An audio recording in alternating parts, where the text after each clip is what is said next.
Hello, I'm Lindsay Shively. KSHB will not be showing its regular program tonight. Instead, we're going to take you to an unusual concert in a most unlikely setting. In fact, the location is one of a kind in the world and endangered. It's a place where buffalo roamed, wagon trains rolled west, and tonight the Kansas City Symphony will perform. Feel free to turn up the volume if you like, and please sit back and enjoy the view.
Some say it's a place that stirs the imagination.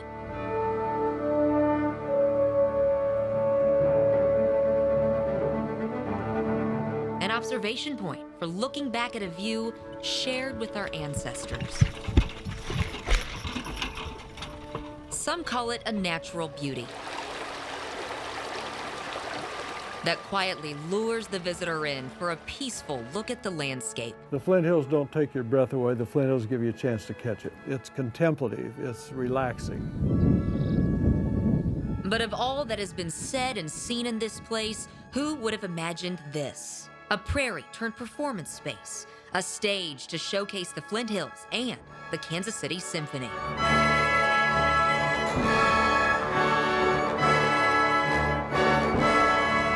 We generally have about 7,000 people on site, and that includes 5,000 general admission ticket holders, all of our sponsors and patrons, as well as a lot of volunteers. Last year we had folks coming from 34 states and 6 continents to the event. Our main goal is to get the word out about the tallgrass prairie, why it's unique, why we should protect it.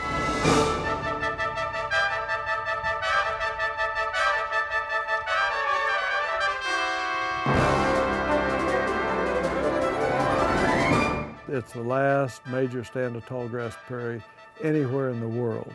We consider those hills timeless and eternal in some way, and they're so vulnerable. All you have to do is really look at the maps of the historic prairie, and we are in the middle of arguably the most altered landscape, the most altered ecoregion currently on the planet. 150 years ago, the tallgrass prairie spread from Kansas to Kentucky, from Canada to Texas, but settlement changed all that. Somewhere between 170 and 190 million acres of tallgrass prairie pre-settlement. About 4% remains. The Flint Hills represents about 2/3 of all the remaining tallgrass prairie left in North America. It's pretty amazing. It was Zebulon Pike who gave the Flint Hills region its name. He wrote in his journal that the rocks here hurt his feet. What he was walking on as he made his way to Colorado was limestone and bits of chert. It was this flinty soil that saved the prairie in Kansas and a small part in Oklahoma. The land was too hard to plow and kept it from becoming cornfields. There was a story of a pioneer family going through. They had their plow tied to the side of their wagon, and they run into an Osage Indian, and he looks at him, he says, "You'll have a hard time getting that iron thing in the ground here." And they couldn't. Instead, the people who settled here found the area best suited for raising animals. Grass fed the early herds of bison, and later cattle brought in from Texas. The tall grass here, the big blue stem, little blue stem, switchgrass, Indian grass, my gosh, in the spring, the protein level in that grass is so high. Not only that, it's growing over limestone, soluble rock. Those blue stem roots go 10, 12, 15 feet into the ground. They pick up that limestone bring it up into the leaves as calcium. They're getting bigger bones. The bigger the skeletal structure, the more meat it can hold. I've helped ship cattle that gain 3.6 pounds a day eating nothing but grass. The grass depends on a delicate balance of conditions found only in the Flint Hills. Just the right amount of grazing, the right amount of rainfall, and regular burning of the pastures. At the Flying W Ranch, tourists and photographers pay to take part in this spring ritual. Everybody needs to be in the black. All right, everybody. Line her up, guys. It does get hot fast. Here in about 30 seconds, you're not going to need to throw many more mattresses. This is very popular. It sells out every year, and we usually have a waiting list for people wanting to come. With all our helping everybody, about 265 people. They are teachers and students, parents and newlyweds, prairie lovers who are curious about how fast the fire will spread and what it feels like to stand atop the still warm ashes. The fieldwork has a goal beyond clearing the pasture of last year's stubble. It's also an effort to teach people why they burn. If you don't burn at least once every 3 to 4 years, that trees will eventually spread in tallgrass prairie. Because of the fire culture here, we haven't allowed it to get all treed up. And so it's still a landscape of relatively open prairie, which is really important for grassland species that live here. They need that wide open spaces. Species like greater prairie chicken, if you get too many trees, they will vacate, they will abandon that otherwise suitable habitat. The burning is what really has maintained this landscape. In addition to cleaning the prairie of trees and shrubs, it also warms the soil and lets in more light. The emerald carpet of grass that rises from the ashes is among the most nutritious of any on the planet. This ancient practice of burning goes all the way back to the Native Americans who lured buffalo to the new grass. While vital to maintaining the prairie, it's unpopular with some.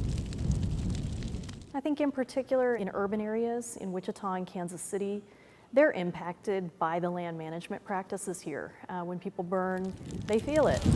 The wind blows and they have smoky air. And if they understand the importance that those fires play in managing this endangered landscape, that helps.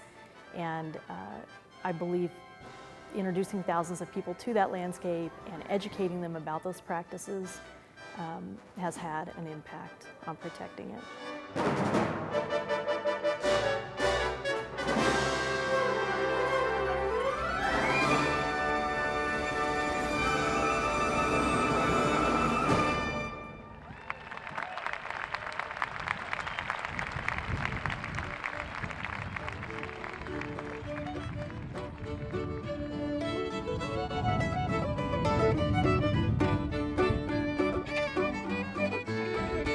Every piece of this day-long event grew from the dreams of a small group of people trying to make a difference. People who were inspired by Flint Hills rancher Jane Koger, who threw an unusual birthday party in her pasture. Jane, out of pure generosity and appreciation for her ranch, had come up with this. I mean, she's really not a woo-woo kind of gal. And yet there was a place on her ranch that every time she went there, she heard a symphony.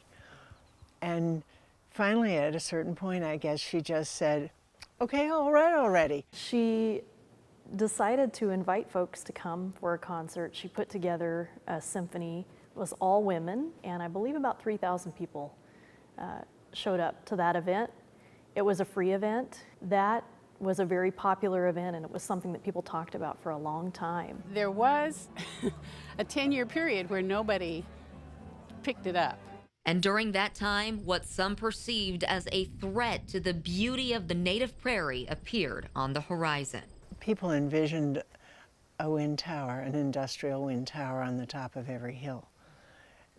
And it was happening fast, and there was a lot of excitement about it. And we were trying to figure out what kinds of strategies we could use to try to prevent that industrial use in the prairie. It also helped that at the same time we were starting this, Governor Kathleen Sebelius at that time had an initiative to preserve the heart of the Flint Hills to keep wind turbines out. Kansas is the third windiest state in the country, even when the legislature's not in session. And you know, as interest in alternative energy means, wind seemed a perfect fit for the state of Kansas. But many ranchers and homeowners said it was not a good fit for the Flint Hills. So the Sebelius administration drew a line in the prairie to protect the central core of the region. And utility companies agreed to develop outside that boundary. The first symphony in the Flint Hills would become a celebration of that achievement and a way to educate people. We thought that if people come and see what a beautiful place this is, they would be more likely to take care of it, protect it, preserve it for the future. But Kathy Miller and other volunteers still faced a big challenge. They had to figure out whether they could organize another concert. They had to find a symphony, supporters, and the money to make it happen. We're looking at prairie enthusiasts as well as people that love symphonic music. We said it was a grassroots effort with aspirations of becoming an institution. Nobody knew what kind of time and energy it would take. You know, you can't do this anyplace but Kansas. You have to have the people who have the heart for it. Not only did they have the heart for it, thousands of people fell in love with it.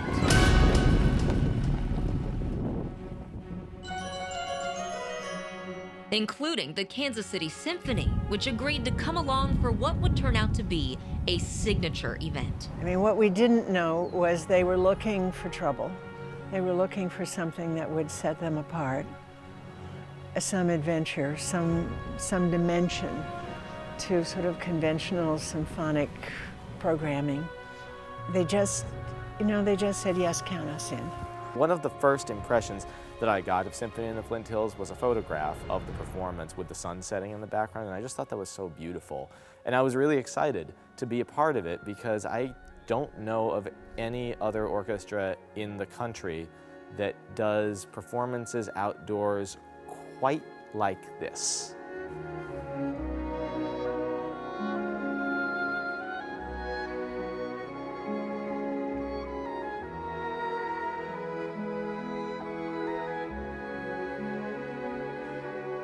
There certainly are challenges to putting together this program. I mean, keeping the music on the stands is one of the bigger ones. You know, it's always easier for instrumentalists to play in ideal temperature conditions, which you don't always get when you're out on the prairie.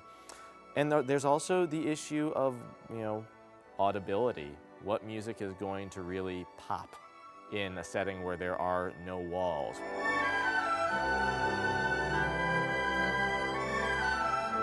Where even though you're amplified, you're trying to amplify to an audience of over 7,000 people.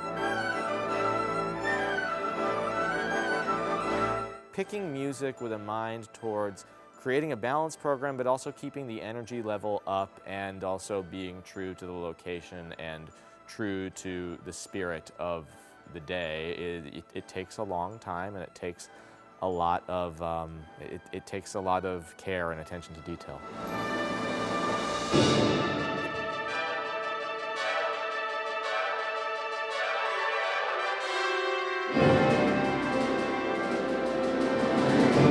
While the working conditions can't compare to the acoustics and temperature control where the symphony usually performs, there are other rewards for playing in the Flint Hills. You know, I grew up in Hong Kong, lived in an apartment building all my life. I didn't learn to appreciate nature until really I came to this country. When I first went out there, this open prairie, as far as the eyes could see, no trees, no houses, maybe some cattle. It just lifts you up, you know? Alex Shum is certainly not alone. Even with ticket prices close to $100, the event often sells out within minutes. We've been talking about doing it for years, really. And then we had 2 kids, and we finally said, let's finally get out here. The openness, the rolling hills, the just expanse of the cows dotting the hills. It just looks like a French Impressionist painting. It's fantastic. I am in this environment a lot, what I do, but this is special. It's unique. What I most love is the celebration of the land and the celebration of the people's connection to the land. Beautiful, relaxing, take a breath and enjoy nature.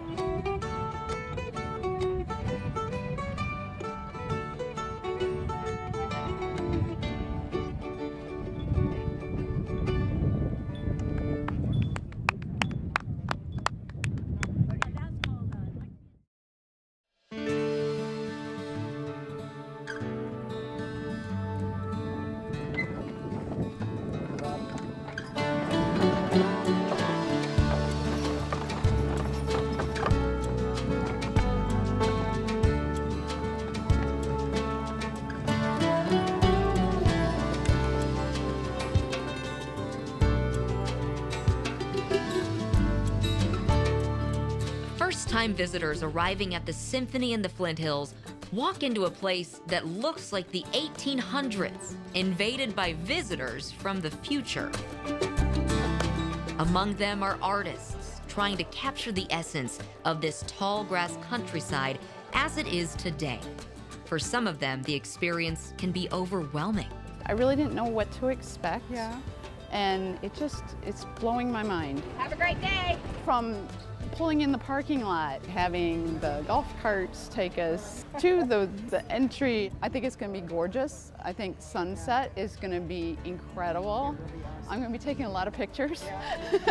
Sue Godwin is a McPherson, Kansas artist who typically paints in her basement using photographs as a guide and a dinner plate as a palette. This year, she is surrounded by some of the best artists in the region and by a landscape she's learned to love. Each place has its amazing things, but nowhere else has the Flint Hills.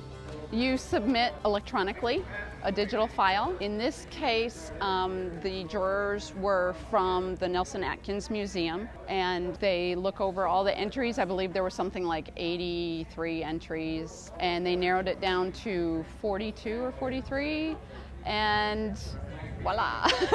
I got 2. You could submit up to 2. Submitted 2, got both in, which for my first time was absolutely thrilling. This is from the K-State Biological Station in Manhattan. Their work is to study the preservation of the Flint Hills. So we went on the trail and it was a group where we had a biologist with us who was talking about the plants and all the way up, and it was a day like today. It was kind of hot, and you finally got to the top, and just to see that vista was just incredible, and it really spoke to the theme this year of preserving the Flint Hills and the future of the Flint Hills, and the skies that evolve, just the grandeur of the hills and the cattle, and I get to imagining, you know, what it was like when the settlers came across on the prairie in wagons. Yeah, how on earth with, you know, imagining the buffalo and everything. And it's just, there's nothing like it.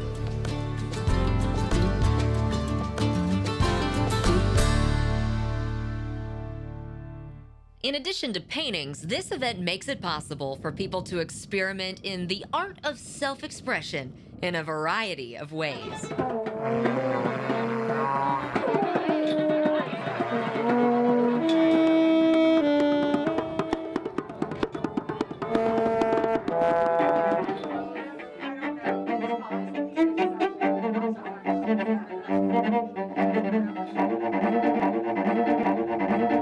It is all a part of this open-air classroom.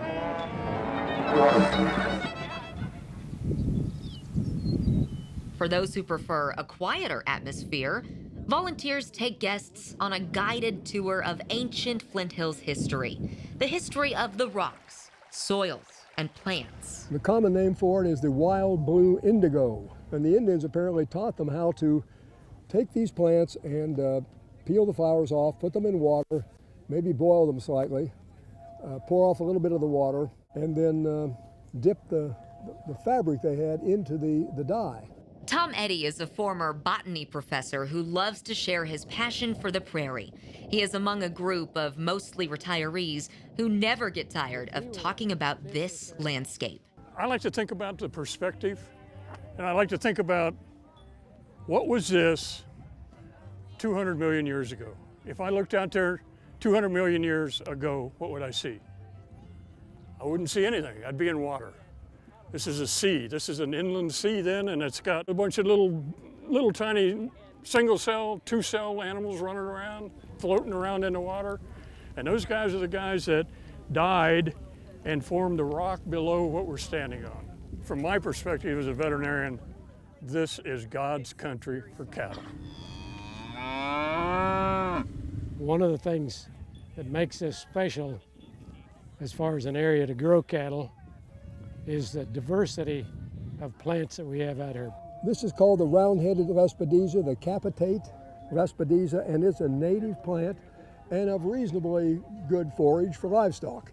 It's not a favorite plant, but it's of great value on the prairie. It does not have any aggressive, invasive characters.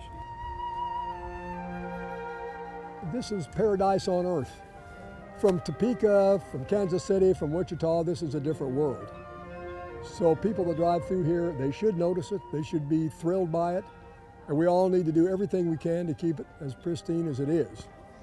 And we've used it, and sometimes overused it, but it remains a magnificent part of our landscape.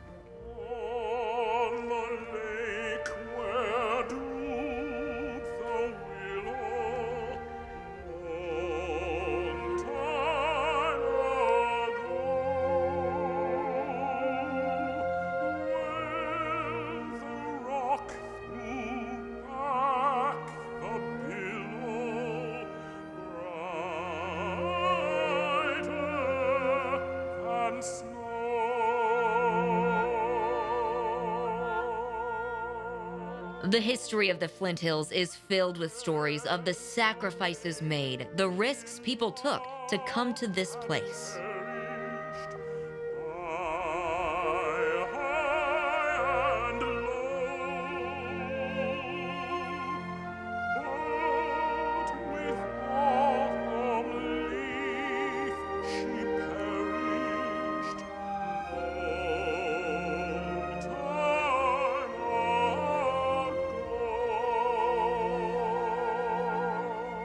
Like the native grasses, the roots run deep among pioneer descendants who live here. Everyone who lives here is tied to the land. Everyone is thinking about the land, the weather, all the time. You're surrounded by local characters, and it affects all of what goes on every day.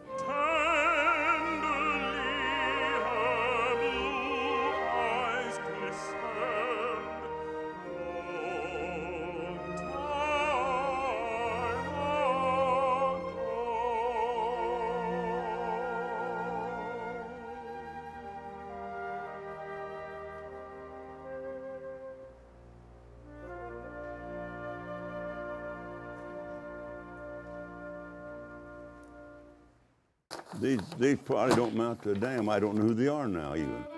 It would be impossible to keep track of all of them. Pat Sobel's Flint Hills family goes back 160 years.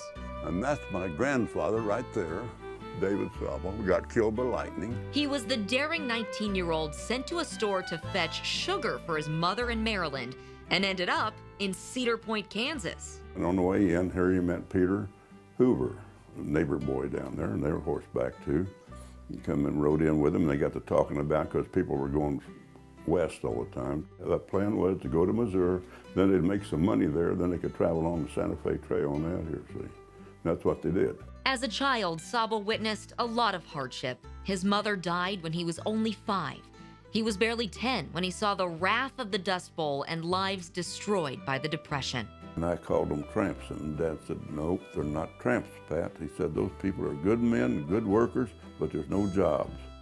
I was here during the Dust Bowl, yeah, and up back there, yeah, I saw a Dust Bowl coming. Here come this dark cloud out of the south. You can see it coming, but you know, there's something ahead of them. I saw something, and I asked Dad what that was, and he said, it's grasshoppers. All that dust was coming, and this massive grasshopper made a cloud going right out ahead of that damn storm. And if they lit anywhere out here, there wasn't nothing left. Sobel thinks of himself as one of the lucky ones. His is a life rich in history and friends. His mind easily travels into the past and back again. When I was a kid, that thing over there was where they kept all the gunpowder and big old things full of tobacco and that stuff. And their old stuff kind of halfway stunk, this old house did, from all the old shoes and stuff that come in here. Did you see that saddle and everything in the front room? That's 100 years old. That's all made in Kansas City. Oh, you don't ever send them Pete with a log house, see there? Looking back over his life, he says the best thing that ever happened to him? Marrying Mary. I don't know how she picked me, because I had yellow boots on. I guess nobody else had boots up there. Mary passed away a few years ago. They raised 3 kids together and were blessed with grandchildren. Sobel continues to live in the big limestone house built in the 1800s from stone mined from the property. At 95, he's still actively involved with the family's historic ranch. I'll pay all the damn bills, I guess. I gotta be, huh? Huh?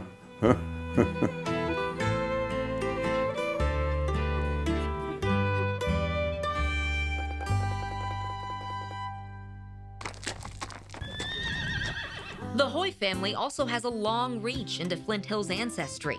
Josh Hoy, rancher and gourmet chef, is related to a Western legend dating back to the early cattle drives, a man made famous because of food. The story begins with Josh's dad, Jim. We claim a connection to Charlie Goodnight. It's what my grandfather would have called a shirt-tail relation. Just very tenuous connection, but we claim it because it's Charlie. The famous Texas rancher, Goodnight Loving Trail, a JA ranch in the Panhandle, and Charlie Goodnight's credited with inventing the chuck wagon. Took an old Army ambulance wagon and outfitted it with a box to hold the food and utensils and sent it out with his cowboys. My grandfather's uncle, Frank Goodnight, who had his middle finger shot off by the Dalton gang and died in the quicksand of the Nenasko River. So he was kind of a character in his own right. Anyway, my grandfather's sister married Frank Goodnight from Englewood, Kansas. He would be Charlie Goodnight's great-great-nephew. Talking to his grandsons, who are about my age, I'm convinced he was a great-nephew or something like that. So that's our connections. Rodeo fans, are you ready?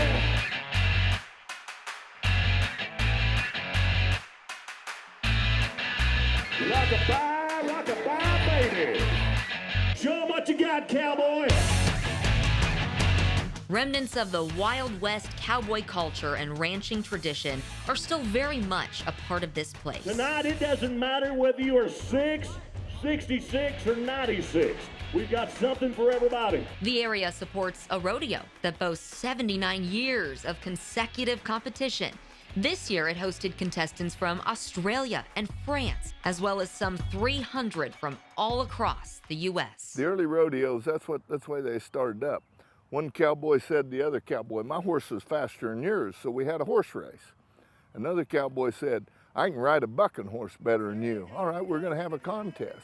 But we like to think that the people can come to our rodeo and have a unique experience. They can experience rodeo as it has been here in the Flint Hills and throughout the West for 70, 80, 100 years, you know?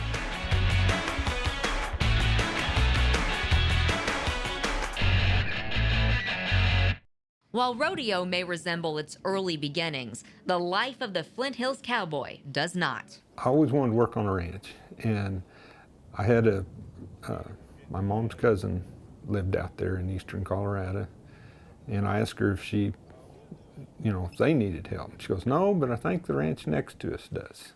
And so they hired me, and I stayed out there for 7.5 years. It was 80,000 acre ranch. The days of riding the open range are gone, and much of the traditional work with it. Today's working cowboy understands that to make a living, you have to work at a lot of things, including things you never imagined. I make shaps. I work on saddles. Work on boots. Make checkbook covers, money clips. Yeah, I paint,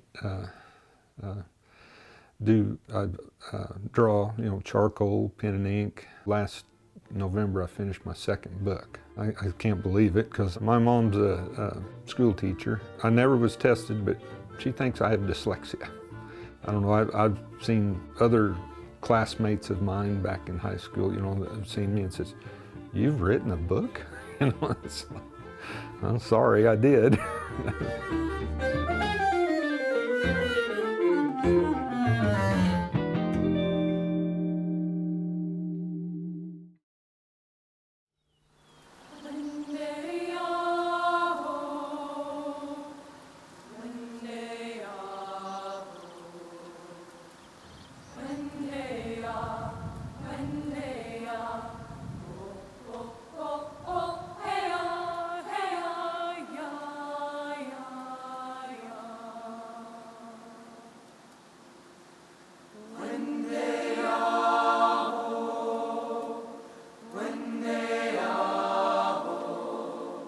While most who come here are celebrating Prairie history, many are thinking about its future, how to keep it just as it is, and who will carry on the work.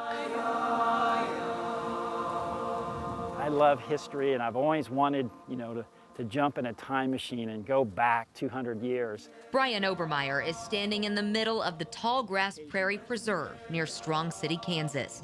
It is nearly 11,000 acres, and at the very center is a centuries-old view. Where I'm standing right now, where we're at, I mean, if you dial back 200 years in your time machine and land at this spot, you wouldn't be disoriented. You would feel like you're in the same spot. You would know where you're at. And so much of the rest of the country, if you did that, it's like you would be lost. You wouldn't know where you're at. You would think you dialed in the coordinates wrong or something. The 10-year-old preserve is on the former Z-Bar Cattle Company ranch. The property includes a limestone barn and stately home on the National Register of Historic Places.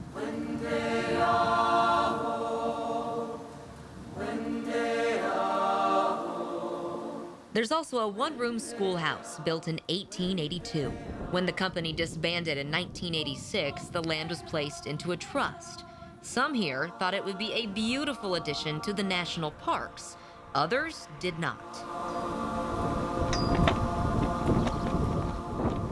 And that just was the conflict. It was sort of like the Hatfields and the McCoys. The ranchers feared that they wanted bison herds and that they would get loose, and that it was going to be risky for the cattlemen, and the cattlemen didn't like it, and then many didn't want the government involved. Did not want the federal government involved. Senator Kassebaum and Senator Bob Dole introduced legislation in the Senate to create a national tall grass preserve on the property. Congressman Dan Glickman was working towards the same goal in the House. It took years and help from a number of lawmakers from both parties to see it through. The reason actually we finally began to work something out was everyone was so exhausted with the issue that I came along at the right time. The legislation passed in 1996, but there was another problem. Passed with no federal dollars attached, and that became the catch. The finances for this 11,000 acres was really shaky. And there was a lot of fear that actually the land would be split up and sold. So Sebelius approached the Nature Conservancy to take over the land and partner with the Parks Service. There was a donor who basically was interested in preservation, and we said, okay, Nature Conservancy, you're set up to do this, you're set up to preserve land. If we're able to fund this at the outset, can we give you this land? And they agreed, and it really locked it down and made sure that these rights could not be sold and that the land would be protected. The legislation to approve the park marked the end of Kassebaum's 18 years as a senator. She now makes her home in the Flint Hills, not far from the park she helped establish. And in this way, with the protection of a beautiful piece of property that I think represents what Kansas was about. Those are things I think are worth protecting. And that's why I feel that it makes it special to have it part of the National Park Service. I think it's really important. For one, it's a place for the American public to just go out and walk around and experience Tallgrass Prairie. And instead of just viewing it, you know, going down the highway 60 miles an hour and looking out the window, they can actually spend an entire day here or several days here and walk the roughly 40 miles of trails on the park to really learn about the place and you know, just kind of get lost in the prairie. I think it's really important.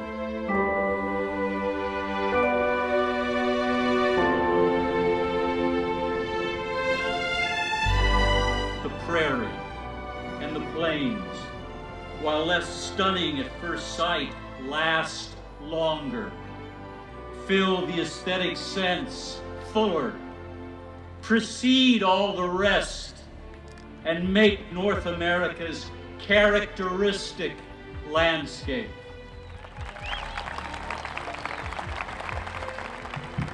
Who can predict the future of this characteristic landscape and the lives affected by what happens here? So much has changed since the wagon trains rolled west and cattle drives roamed this land. Like those who came before, everyone connected with the prairie today has their own vision of the next 200 years. I hope that the Flint Hills continue to be an area where they bring in cattle from various parts of the West for that summer grazing season, and that it doesn't get overrun with houses, with little houses here. It doesn't get broken up into 10, 20 acre plots or even into 100-acre plots. If we're going to keep these things the way they are, we have to be careful. We can't just overdevelop, because it is the only place like this on Earth. Yeah. The Symphony in the Flint Hills and the attention it brings to the region may currently be the biggest agent for change here. The people who pass through these small towns on the way to the concert help the local economy, but a decade of education has a larger impact. By focusing on the unique ecosystem, the subtle beauty of its surroundings, and the quiet quality of life, some say a new breed of pioneer is settling in. They point to artists and entrepreneurs, people interested in historic preservation, who are breathing new life into the area. I believe that this place will continue to flourish. When you look around and you see these people and the volunteers. Extra large? That's what it is. Excellent, Yes. thank you. Yes. And the commitment to this community and the land, the beauty of this land, there's no doubt in my mind that the future is bright.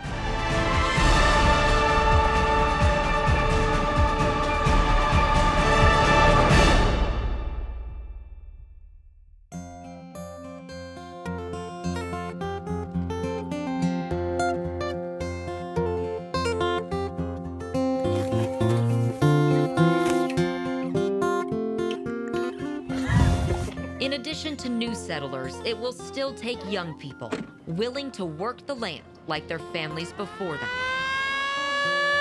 At the Pioneer Ranch in Chase County, when the siren sounds, everyone comes running because the whole Griffin family is working this herd. They're rounding up yearlings to move to new grass.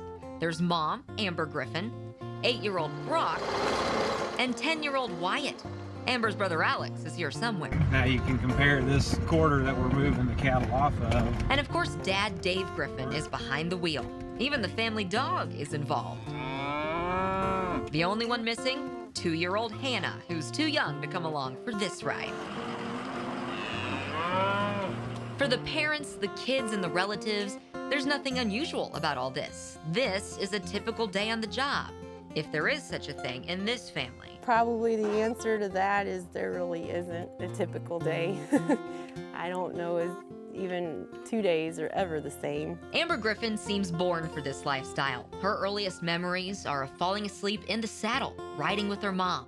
And while she wasn't raised on a ranch, she did spend a lot of time on her grandfather's growing up.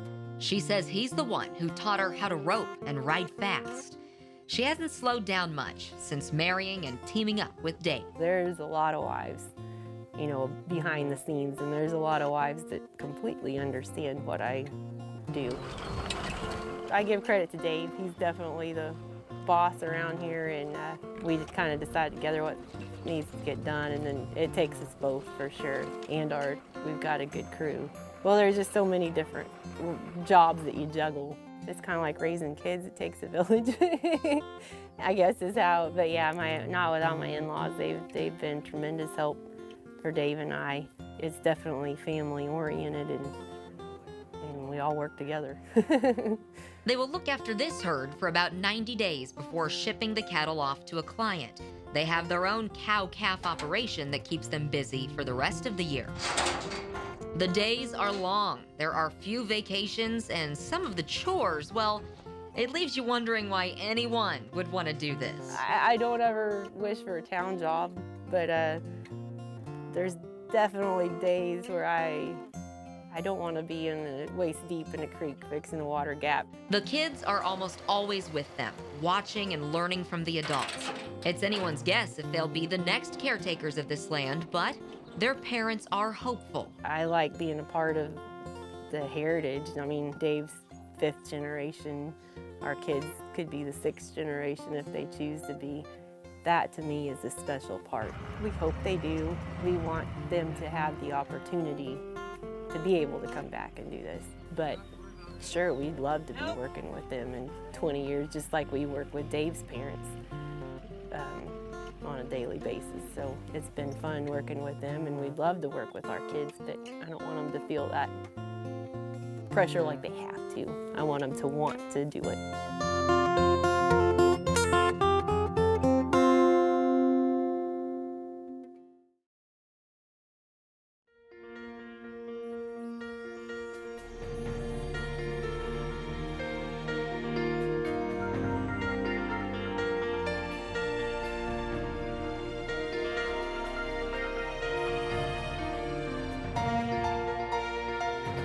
Every year, the Symphony sprouts from a different part of the prairie, an effort to minimize any damage to the terrain and expose visitors to a variety of mostly private land.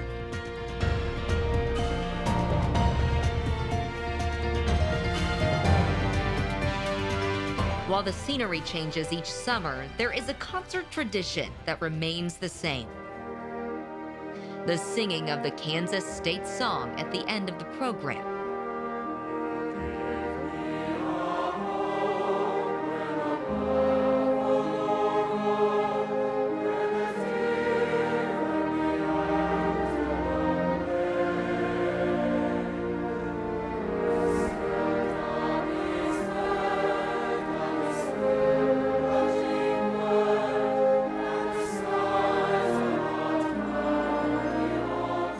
Some say a day spent in the calm of this landscape will change you. Many discover a sense of place never felt before. And this final piece of music, it can be an emotional experience.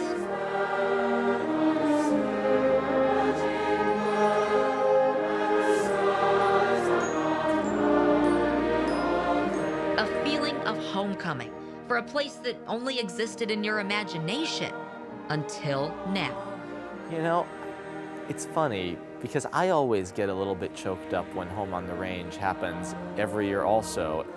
Every time when we're there in that setting and the sun is setting behind us and we've come to the end of a long day, and that song just has an effect on you to hear everybody singing it together. It's really the perfect song for the location and the moment. I think in particular when you're out in rangeland, you see what your ancestors saw. You see what drew them across the country and what was important to them. And you just can't beat having that experience out in the open range. And there aren't many people outside of our event who've sung or heard Home on the Range out in the open range. And that connection happens like nowhere else.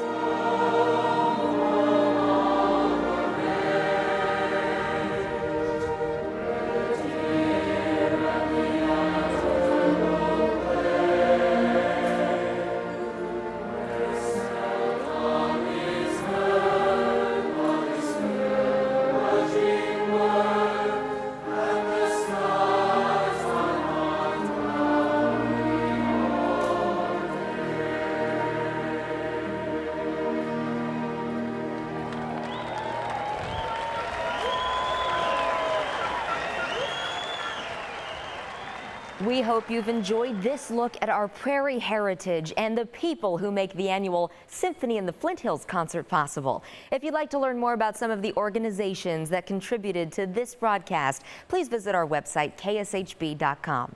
Next year's concert will be held on June 10th in Geary County, Kansas. Thank you for watching.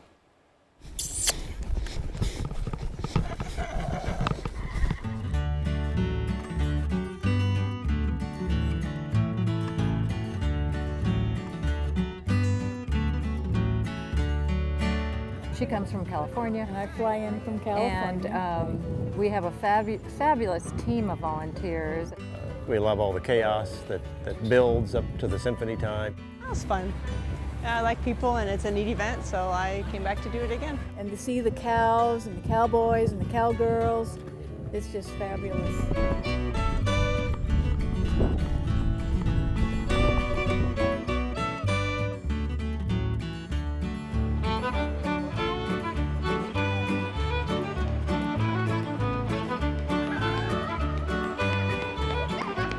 I mean, you gotta be able to enjoy the Flint Hills. To introduce 5,000 people and more to the Flint Hills is an awesome thing to be able to experience. And having the symphony is even better. I think it's incredible. It's one of my favorite places to be.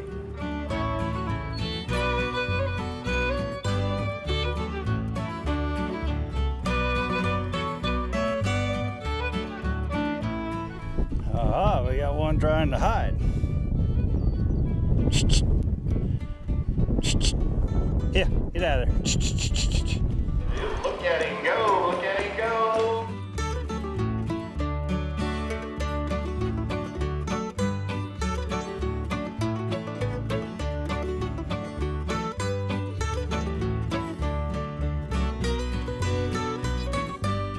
Just so thankful that this land still exists here, and especially coming from Los Angeles.